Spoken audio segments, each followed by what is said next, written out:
இன்றைக்கி கொஞ்சம் ஃப்ரிட்ஜ் எல்லாமே க்ளீன் பண்ணுற வேலை தான் இருந்துச்சு.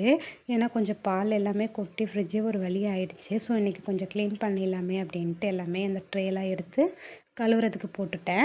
இன்றைக்கி சோப்பு தண்ணியை வச்சு தான் கொஞ்சம் ஃப்ரிட்ஜ் எல்லாமே சைடில் அந்த கொஞ்சம் ரொம்ப அழுக்காக இருந்துச்சு ஒரு மாதிரி.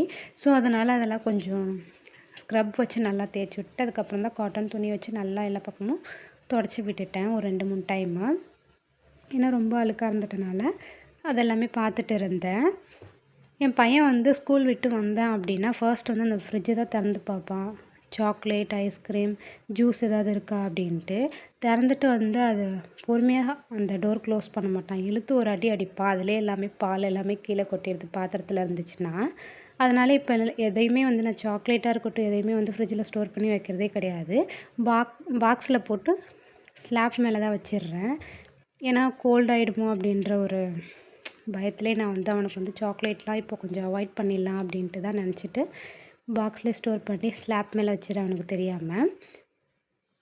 ஃப்ரிட்ஜ் கிட்ட கொஞ்சம் க்ளீன் பண்ண அந்த டஸ்ட் எல்லாமே இருந்துச்சு. அதையும் சுத்தமாக நல்லா வீடெல்லாம் பெருக்கி விட்டுட்டேன். ஹால் மட்டும்.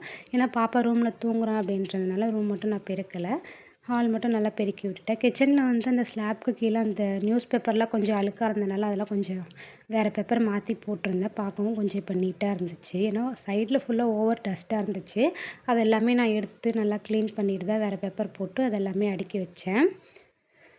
கிச்சன் கவுண்டர் டாப் மேலே வச்சுருந்த அந்த ட்ரே எல்லாமே கொஞ்சம் நல்லா காஞ்சிட்டு நல்லா எடுத்துகிட்டு வந்து செட் பண்ணிட்டேன். அது வேறு மாற்றி செட் பண்ணிட்டேன். ஒரு வாட்டி வேறு கீழே விழுந்துருச்சு. சைடில் அந்த லாக் மட்டும் வந்து கொஞ்சம் லூஸாக இருக்கிறனால அங்கங்கே கழண்டு விழுந்துருது. ஸோ அதுக்கு வந்து கரெக்டாக நான் செட் பண்ணி தான் அதை பொறுமையாக தான் போட்டுகிட்டு இருந்தேன். ஏன்னா நம்ம வந்து ஃபோர்ஸாக போட்டோம் அப்படின்னா கீழே விழுந்துருது சைடில். ஸோ அதனால் பொறுமையாக பண்ணின்னு இருந்தேன். வெஜிடபிள்ஸ் எல்லாமே காலி ஆகிட்டனால நாளைக்கு தான் கண்டிப்பாக வாங்க போவேன். அதனால் அந்த க்ளீன் பண்ணுற வேலையெல்லாம் இன்றைக்கே முடிச்சிடலாம் அப்படின்ட்டு அதெல்லாம் பார்த்துட்டு இருந்தேன். ஃபைனலாக வந்து என்னோடய ஃப்ரிட்ஜ் இப்படி தான் இருந்துச்சு. இப்போ பார்க்கவும் கொஞ்சம் நீட்டாக இருக்குது. எனக்கு ரொம்பவும் பிடிச்சிருந்தது. இது மாதிரி இன்னொரு வீடியோவில் பார்க்கலாம். அது வரைக்கும் பாய்.